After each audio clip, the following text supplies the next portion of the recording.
Bismillahirrahmanirrahim. Assalamualaikum warahmatullahi wabarakatuh.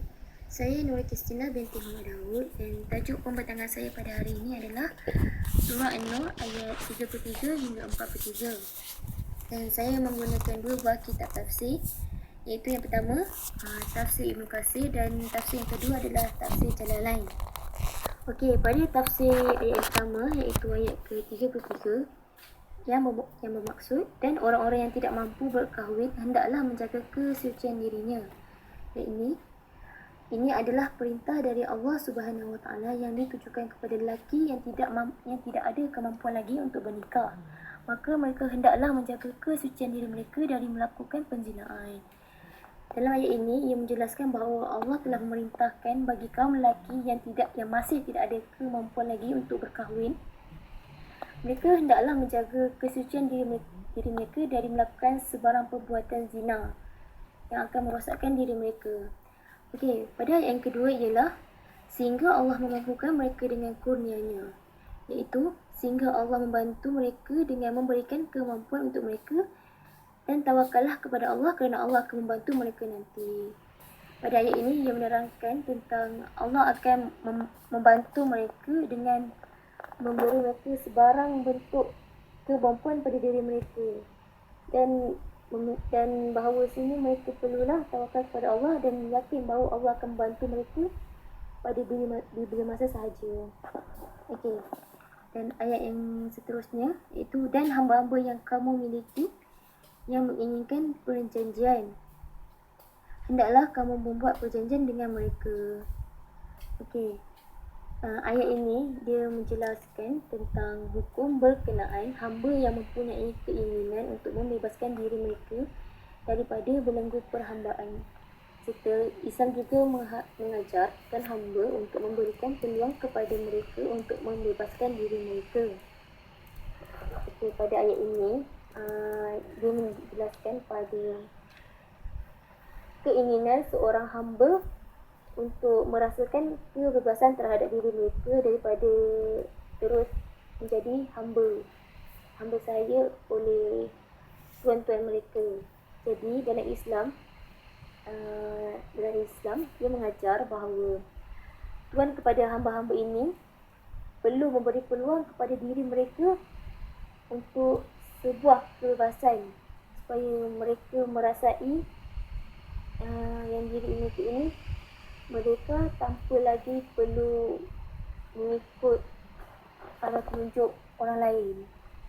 Okey, pada ayat yang seterusnya, inna alimtum fiha khairan, iaitu Allah menyuruh tuan kepada hamba itu dengan memberikan peluang itu kalau nampak ada kebaikan khairan untuk mereka. Jika rasa layak, maka buatlah perjanjian itu untuk membebaskan mereka.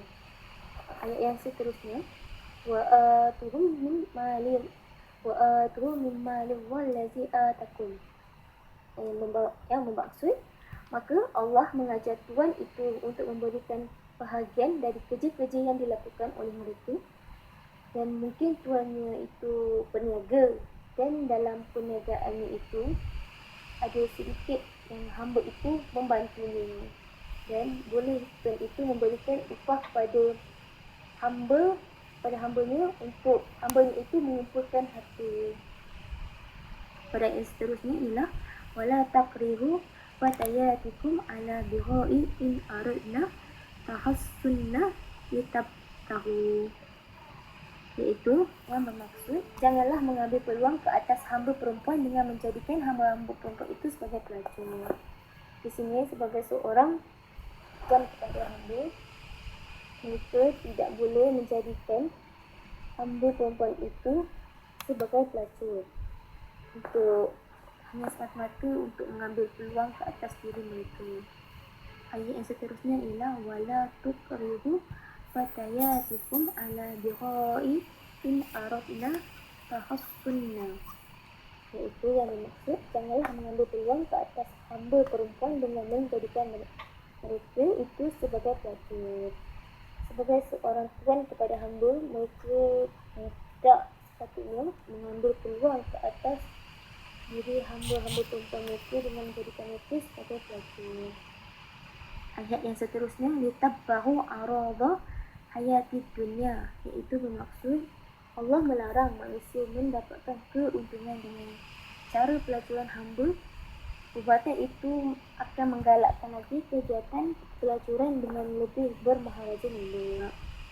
Ayat yang seterusnya pula, وَمَنْ يُكْرِهُنَّ فَإِنَّ اللَّهَ مِنْ بَعْدِ إِكْرَاهِهِنَّ غَفُورٌ رَحِيمٌ, iaitu yang bermaksud kepada mereka ini tidak ada dosa ke atas mereka kerana Allah tahu yang mereka terpaksa menurut perintah Tuhan mereka. Maka Allah Maha Pengampun kepada mereka sudah mereka dipaksa buat begitu. Pada ayat ini dia menjelaskan yang jika seorang hamba itu dipaksa melakukan perkara yang bukan di atas kehendak dan kemahuannya dan perkara itu adalah membawa kepada dosa, maka tidak ada dosa ke atas diri mereka dan Allah mengampunkan kepada mereka di atas perbuatan yang mereka lakukan kerana perbuatan tersebut bukan di atas kerelaan diri mereka. Dan pada tafsir kedua, iaitu dan orang-orang yang tidak mampu berkahwin hendaklah menjaga kesucian mereka. Pada tafsir ini dia menerangkan bahawa mereka yang tidak mempunyai mahar dan nafkah untuk kahwin hendaklah mereka memelihara kesuciannya dari perbuatan zina. Dan sehingga Allah memampukan diri mereka, iaitu sehingga memberikan kemudahan kepada diri mereka, iaitu sehingga mereka mampu ke atas diri mereka, min fadlihi, iaitu sehingga mereka mampu untuk berkahwin. Pada ayat yang seterusnya, wallazina yabtaquna kitaba, iaitu perjanjian untuk memerdekakan diri. Perjanjian untuk memerdekakan diri ini adalah untuk perjanjian kepada hamba, perjanjian antara tuan dan hambanya. Dan ayat yang seterusnya, fakatibuhum in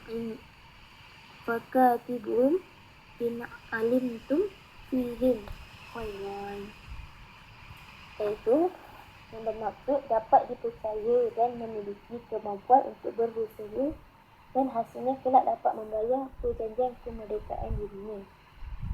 Ayat ini dia menjelaskan tentang bahawa hamba ini percaya dan akan memiliki kemampuan untuk berusaha dan hasil yang atas usaha mereka itu akan mereka dapat untuk membayar perjanjian bagi kemerdekaan diri mereka sendiri. Dan pada ayat seterusnya, wa'atuhum, iaitu perintah di sini ditujukan kepada para pemilik budak ataupun hamba. Min malillahi alladhi atakum, iaitu bermaksud berikut apa-apa yang dapat membantu mereka untuk menunaikan apa yang mereka harus bayarkan kepada kalian, iaitu sebarang hasil yang mampu untuk tuan hamba membayarkan kepada hambanya. Wala tukrihu fatayatikum, iaitu sahaya wanita milik kalian, alal biqai, iaitu berbuat zina, in ardan tahassunna, iaitu memelihara kehormatannya dari perbuatan zina. Seterusnya, litabtahu, iaitu bermaksud melalui paksaan itu. Pada ayat in aradna tahassunna, iaitu bermaksud memelihara kehormatannya dari perbuatan zina, dan litabtahu, iaitu melalui paksaan itu. Ayat seterusnya, arada hayati dunia, dan tujuan kenapa ayat ini diturunkan adalah dia berkenaan tentang Abdullah bin Ubay. Beliau telah memaksa hamba-hamba sahaya perempuannya untuk berpraktik ataupun melakukan pelacuran demi mencari keuntungan ke atas dirinya sendiri tanpa memikirkan hamba-hambanya sendiri. Dan seterusnya, ayat yang ke-34, iaitu pada tafsiran pertama ini mengatakan bahawa Allah telah menjelaskan ayat-ayat hukum yang jelas dan nyata, jelas kepada mereka yang mahu mempelajari ayat-ayat ini. Dan pada ayat yang seterusnya, dan contoh-contoh dari orang-orang yang terdahulu sebelum kamu. Maksudnya, Allah juga telah berikan contoh-contoh orang yang lepas, iaitu sebagai berita perihal umat-umat terdahulu dan azab yang telah menimpa ke atas diri mereka kerana perbuatan mereka sendiri yang menentang perintah-perintah Allah terdahulu. Dan pada ayat yang seterusnya, dan nasihat bagi orang-orang yang bertakwa, iaitu yakni bagi orang-orang yang bertakwa kepada Allah dan takut kepadanya. Ayat ini merupakan nasihat bagi orang-orang yang bertakwa supaya takut kepada Allah. Pada tafsiran yang kedua bagi ayat yang ke-34 ini, iaitu dari tafsir Jalalain, dan sesungguhnya kami telah menurunkan kepada kamu ayat-ayat yang jelas nyata, iaitu telah dijelaskan di dalamnya hal-hal yang telah disebutkan tadi, iaitu ia menunjukkan tentang segala hukum yang telah dijelaskan dengan lebih nyata. Dan seterusnya wa masalan, iaitu dan contoh-contoh, yakni berita yang aneh seperti berita tentang Siti Aisyah. Seterusnya minal lazina qalu min qablikum, yang bermaksud dari orang-orang yang terdahulu sebelum kamu. Maksudnya sama jenisnya dengan berita-berita mereka dalam hal keanehannya. Antara contoh seperti kisah mengenai Nabi Yusuf dan Siti Maryam. Wal mau'izatan bil muttaqin, iaitu dalam ayat ini orang-orang yang bertakwa disebutkan secara khusus, mengingatkan hanya mereka lah yang dapat mengambil manfaat dari pelajaran yang terkandung di dalamnya. Ayat yang seterusnya pula, iaitu ayat yang ke-35 surah An-Nur. Pada tafsiran yang pertama dari Ibn Katsir, Allahu nurus samawati wal ardh, iaitu yang memberi petunjuk kepada penduduk di langit. Iaitu Allah yang memberi petunjuk kepada manusia yang berada di bumi maupun segala makhluk yang berada di langit. Dan ayat yang seterusnya, masalu nurihi kamishkati, iaitu perumpamaan cahaya orang mukmin yang di dalam kalbunya adalah seperti lubang yang tak tembus. Nur itu bagaikan miskat, iaitu lubang yang melengkung. Pada ayat ini dipenjelaskan bahawa perumpamaan cahaya itu pada orang mukmin yang berada di dalam hatinya adalah seperti sebuah lubang yang tak boleh tembus.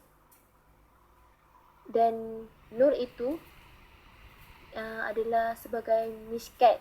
Miskat itu adalah lubang yang berbentuk melengkung. Fiha misbahu, iaitu pelita yang menyala. Al-misbahu fi zujajatin, iaitu cahaya itu terpancarkan dari balik kaca yang jernih. Az-zujajatu ka'annaha kawkaban durriyu, iaitu bintang yang jelas terang lagi besar. Yuqadu min syajaratin mubarrakatin, iaitu bahan bakarnya dari minyak zaitun dan ia merupakan pohon yang banyak berkatnya. Zaitunatin la syarqiyatin wala gharbiyatin, iaitu pohon zaitun tersebut tumbuh di tempat yang luas dan kelihatan menonjol dan selalu terkena sinar mentari sejak pagi sehingga petang. Ia menjelaskan bahawa pokok zaitun itu tumbuh di tempat yang luas dan kelihatan menonjol, dan pokok tersebut selalu terkena matahari dari pagi sehinggalah petang. Yakadu zaituha yudhiyu walau lam tamsahhu naru, iaitu minyak zaitun itu seakan-akan menyala kerana jernihnya dan cemerlangnya. Nur ala nurin, yang bermaksud cahaya api dan cahaya minyak saat bertemu kedua-duanya ia menerangi dan masing-masingnya tidak akan dapat menerangi tanpa yang lainnya. Kira mereka saling memerlukan antara satu sama lain. Linurihi man yasha'u yahdi Allah. Allah membimbing ke jalan petunjuk siapa yang dipilih, dan Allah akan membimbing sesiapa sahaja jalan petunjuknya. Ibullah wa yadribullahu amsala linnasi wallahu bikulli syai'in alim. Bermaksud, dia maha mengetahui tentang siapa yang berhak mendapat petunjuk dan siapa yang berhak mendapat kesesatan. Allah itu mengetahui pada sesiapa yang berhak untuk memiliki petunjuknya dan sesiapa sahaja yang berhak untuk mendapatkan kesesatan darinya. Pada tafsir yang kedua, Allahu nurus samawati wal ard, iaitu pemberi cahaya langit dan bumi dengan matahari dan bulan. Kedua, masalu nurihi, iaitu sifat cahaya Allah yang di dalam kalbu seorang mukmin. Kamiskati fiha misbahu, al-misbahu fi sujajatin, iaitu al-misbah adalah lampu ataupun sumbu yang dinyalakan, dan al-mishkat bermaksud sebuah lubang yang tidak boleh ditembus. Dan pengertian pelita dalam kaca itu adalah bermaksud lampu yang ada di dalamnya, yang berada di dalam kaca itu. Al-zujajatu ka'annahu, iaitu cahaya yang terpancar darinya. Kaukabu duwiyu, iaitu jika dibaca dengan perkataan duwiyu dan dengan mentasydidkan huruf ra, ia membawa maksud kepada mutiara, iaitu maksudnya adalah cahayanya itu adalah seperti cahaya mutiara. Yuqadu, iaitu kaca itu seolah-olah dinyalakan. Seterusnya, min syajaratin mubarakatin zaitunatin la syarqiyatin wala gharbiyatin, iaitu yang membawa maksud akan tetapi tumbuh di antara keduanya sehingga tidak terkena panas atau dingin dan merosak, iaitu pokok zaitun itu akan tumbuh di antara keduanya dan dia tidak akan terkena panas ataupun dingin yang dapat merosakkan pohon tersebut. Seterusnya, yukadu zaituha yudhiyu walau lam tamshahhu naru, iaitu mengingatkan jernihnya minyak. Nuru yang disebabkannya ala nurin, iaitu api dari pelita itu, maksudnya itu adalah cahaya itu di atas cahayanya iman. Yahdillahu linurihi, iaitu kepada agama Islam. Man yasha'u wa yadribullahu, iaitu ia menjelaskan tentang amsalul linnas supaya dapat dicernakan oleh pemahaman mereka, iaitu pemahaman manusia itu sendiri. Kemudian supaya mereka manusia itu mengambil pelajaran daripadanya sehingga manusia itu sendiri mahu beriman kepada Allah. Wallahu bikulli syai'in alim, itu antara lain ialah membuat perumpamaan-perumpamaan ini. Pada ayat yang ke-36 itu pada tafsir yang pertama, fi buyuti azinallahu an turfa'a, yang bermaksud telah diperintahkan oleh Allah supaya dirawat dan dijaga dari sebarang kekotoran dan sebarang percakapan yang tidak ada gunanya, dan juga daripada segala perbuatan yang tidak layak bagi kesuciannya. Wa yuskara fiha amsahu, iaitu bermaksud dibaca kitabnya, iaitu Al-Quran di dalamnya, iaitu di dalam masjid.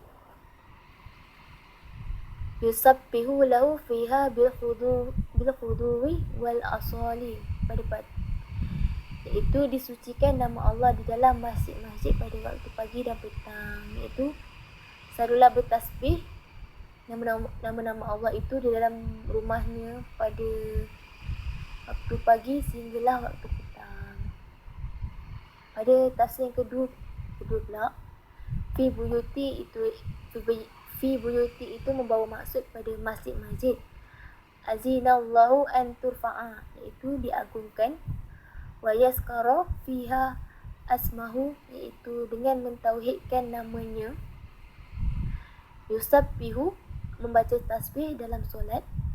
Lahu fiha bil khuduwin, iaitu pada pagi. Wal asala, dan pada waktu petang, iaitu sesudah matahari tergelincir. Pada ayat yang ke-37 dan pada ayat yang ke-37, dalam tafsir yang pertama ini, iaitu rijalun la tulhihim, iaitu rijalun tulhihim tijaratun wala bai'u an zikrillah, iaitu yang bermaksud kesibukan mereka dalam berbisnes tidak akan melalaikan mereka untuk menghadirkan diri mereka untuk solat jemaah dan menunaikannya seperti apa yang telah Allah perintahkan kepada mereka. Seterusnya, iqamin solawatin wa ita'i az-zakawati, iaitu mereka istiqamah dalam mengerjakan ibadat mereka, iaitu dengan mendirikan solat, menunaikan zakat dan lain-lainnya. Dan pada ayat seterusnya, yakhafuna yawman tataqallabu fihi qulubu wal absar, iaitu hari kiamat, yang pada hari itu semua hati dan penglihatan menjadi goncang kerana kedahsyatannya yang sangat dan kengeriannya yang terjadi padanya. Pada hari itu, dia menjelaskan pada hari kiamat itu akan berlakunya pada semua hati dan penglihatan akan menjadi kabur kerana kedahsyatan yang sangat-sangat dan kengerian yang terjadi pada diri mereka. Pada tafsir yang kedua pula, rijalun, iaitu dikatakan siapakah yang melakukan tasbih kepadanya itu adalah lelaki. La tulhihim tijaratun, iaitu tidak lalai dalam perdagangan. Khafuna yawman tataqallabu fihi qulubi absar, iaitu panik ataupun cemas kerana merasa risau apakah diri mereka selamat ataupun binasa, dan penglihatan mereka menjadi tekanan dan ke kiri kerana merasa ngeri atau merasa takut melihat pemandangan azab daripada Allah pada saat itu, iaitu hari kiamat. Seterusnya ayat yang ke-38, tafsir yang pertama, liyajziyahumullahu ahsana ma'amilu, iaitu mereka termasuk orang-orang yang diterima amal kebaikannya dan memaafkan kesalahan dan keburukannya. Wa yaziduhum min fadlihi, dan Allah menerima dengan baik amalan kebaikan mereka dan melipat gandakan pahala ini. Iaitu Allah terima perbuatan baik mereka dan Allah akan melipat gandakan pahala bagi diri mereka. Allahu yarzaq. Allahu yarzuqu man yasha'u bi khairil hisab. Dan Allah itu akan memberi balasan yang banyak sampai ianya tidak terhitung, sukar untuk dikira. Kerana banyak sangat balasan yang Allah berikan. Dan pada tafsir yang kedua, hanya mentafsirkan pada ayat liyajziyahumullahu ahsanal ma amilu, dengan perkataan pahala yang baik. Dan wallahu yarzuqu man yasha'u bi khairil hisab, dengan tafsirannya adalah dia membelanjakan harta tanpa perhitungan lagi.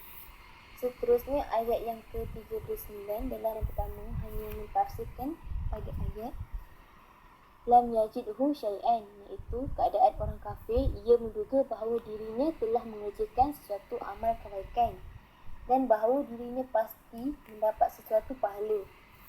Tetapi apabila ia menghadap kepada Allah pada hari kiamat dan Allah mengisapnya serta menanyai semua amalan perbuatannya, ternyata dia tidak menjumpai sesuatu pun dari apa yang telah dilakukan sebelumnya.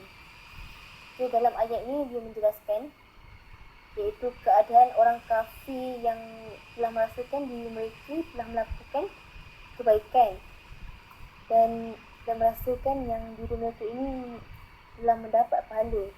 Sedangkan apabila diri mereka nanti pada hari kiamat ketika menghadap Allah nanti dan Allah menghisap dan bertanyakan kepada semua amal perbuatan mereka nanti, tetapi diorang tak jumpa apa pun yang diorang telah buat dekat dunia sebelum ni, iaitu amalan kebaikan yang diorang buat sebelum ni. Untuk tafsir yang kedua, iaitu dimentafsirkan pada ayat wallazina kafaru a'malum kasawabin biqi'atin, iaitu lafaz sawabun yang membawa maksud pemandangan yang nampak di kala matahari sedang seterik-teriknya, yang rupanya mirip seperti air yang sedang mengalir di kejauhan, ataupun ianya disebut sebagai fata morgana. Dan lafaz qi'ah adalah padang sahara, iaitu padang pasir yang datar. Seterusnya yahsabuhu az-zamnu, iaitu diduga orang yang dahaga. Dan seterusnya ma'an hatta iza ja'ahu lam yajidhu syai'an, iaitu apa yang disangkakan itu. Demikian pula halnya orang kafir, ia menduga bahawa amalan kebaikan seperti sedekah dan mereka menyangkakan perbuatan itu bermanfaat bagi diri mereka, tetapi bila mana mereka sudah mati di kemudian hari dan mereka menghadap kepada Allah, maka pada ketika itu mereka tidak dapati sebarang kebaikan apa pun yang diorang lakukan pada ketika itu. Wa wajadallahu indahu, iaitu di sisi amalnya. Wa wafahu hisabahu, iaitu Allah memberikan balasan amal perbuatannya itu hanya di dunia. Allahu syari'ul hisab, iaitu Allah itu cepat di dalam memberikan balasannya. Pada ayat yang ke-40 dalam tafsir yang pertama hanya mentafsirkan pada ayat yakhshahu mawju min fawqihim hasabun zulumatu ba'duha fawqa ba'din iza akhraja yadahu lam yakad yaraha. iaitu yang bermaksud hampir saja tidak melihatnya kerana keadaan yang sangat gelap. Dan ayat yang seterusnya, wa man lam yaj'alillahu lahu nuran fahalahu min nurin, iaitu barang siapa yang tidak mendapat petunjuk dari Allah berarti dia binasa, jahil, terhalang, hancur dari kafir. Maknanya siapa yang tidak mendapat petunjuk dari Allah ini, beliau ini telah binasa, jahil, terhalang dan hancur lagi, iaitu mereka adalah kafir. Pada tafsir yang kedua hanya mentafsirkan pada ayat au, iaitu amal perbuatan orang-orang kafir yang buruk, ka zulumati fi bahri lujihi, iaitu yang membawa maksud laut yang amat dalam, yakhshahu mawju min fawqihi, iaitu di atas ombak itu, mawju min fawqihi, di atas ombak yang kedua pula, hasabun, iaitu awan yang mendung dan gelap, zulumatu ba'duha fawqa ba'din, iaitu gelapnya laut itu dalam gelapnya ombak yang pertama dan gelapnya ombak yang kedua dan gelapnya mendung itu. Seterusnya, iza akhraja yadahu, iaitu orang yang melihatnya di dalam gelap gulita yang sangat. Pada ayat lam yakad yaroha, iaitu hampir saja ia tidak dapat melihat tangannya sendiri, iaitu makna kata gelap gulita itu sampaikan dia tidak bisa melihat tangan dia sendiri. Wa man lam yaj'alillahu lahu nuran fihalahu min nur, iaitu barang siapa yang tidak diberi petunjuk oleh Allah, nescaya dia tidak akan mendapat petunjuk. Seterusnya pada ayat yang ke-41, iaitu dalam tafsir yang pertama hanya mentafsirkan pada ayat wa tayrul safatin, iaitu yang bermaksud di saat sedang terbang, burung-burung bertasbih kepada Tuhannya dan menyembahnya dengan tasbihnya sendiri yang telah diilhamkan dan dibimbingkan oleh Allah kepadanya, dan Allah mengetahui apa sahaja yang sedang dilakukannya. Pada ayat ini menerangkan tentang bila mana burung-burung itu berterbangan, mereka bertasbih kepada Allah dan menyembahnya dengan tasbih mereka sendiri, iaitu yang telah diilhamkan dan dibimbingkan oleh Allah kepada burung-burung tersebut, dan Allah itu maha mengetahui apa yang sedang dilakukan oleh mereka. Kullu qad alima sanatahu wa tasbihah, iaitu masing-masing dari makhluk itu telah mendapat bimbingan dari Allah tentang cara menempuh jalan dan sepak terajangnya untuk beribadah kepada Allah, iaitu makhluk-makhluk tersebut telah dapat bimbingan ataupun telah dapat ilham daripada Allah tentang cara untuk mereka tempuh segala jalan untuk mereka beribadat kepada Allah. Seterusnya, Allahu alimu bima yaf'alun, iaitu Allah memberitahu bahawa sesungguhnya dialah yang maha mengetahui segala perkara dan tiada yang tersembunyi baginya sesuatu hal tersebut, iaitu Allah ni yang maha mengetahui segala benda dan tak ada apa pun yang tersembunyi dari pengetahuannya sendiri. Dalam tafsiran yang kedua pula hanya mentafsirkan pada ayat alam taro anna Allah yusabbihu lahu man fis samawati wal ardh, iaitu bermaksud bertasbih adalah solat. Wa al-tayru, iaitu makhluk yang terbang antara bumi dan langit yang dinamakan burung. Safatin, iaitu burung-burung itu membaca tasbih dengan mengembangkan sayapnya. Kullu qad alima, iaitu yang diketahui oleh Allah, setiap perkara yang diketahui oleh Allah. Dan salatahu wa tasbahu wallahu alim bima yaf'alun, iaitu yang bermaksud di dalam ungkapan ini adalah semua yang dianggap makhluk yang berakal mestilah bertasbih kepada Allah. pada ayat yang ke-42 pula dalam tafsir yang pertama hanya mentafsirkan pada ayat Allahu mulku samawati wal ard, iaitu Allah memberitahukan bahawa Dia adalah yang mempunyai seluruh langit dan bumi, dan juga Dialah yang berkuasa dan mengatur, dan Dia juga adalah Tuhan yang wajib disembah oleh hamba-Nya. Wa ilallahi masih, iaitu kelak di hari kiamat maka Dia akan memutuskan di hari itu menurut apa yang Dia kehendaki. Dan dalam tafsiran yang kedua pula, Allahumul mulku samawati wal ard adalah merupakan perbendaharaan pemeliharaan hujan, rezeki dan tumbuhan daripada Allah. Wa illallahu masih adalah semua makhluk.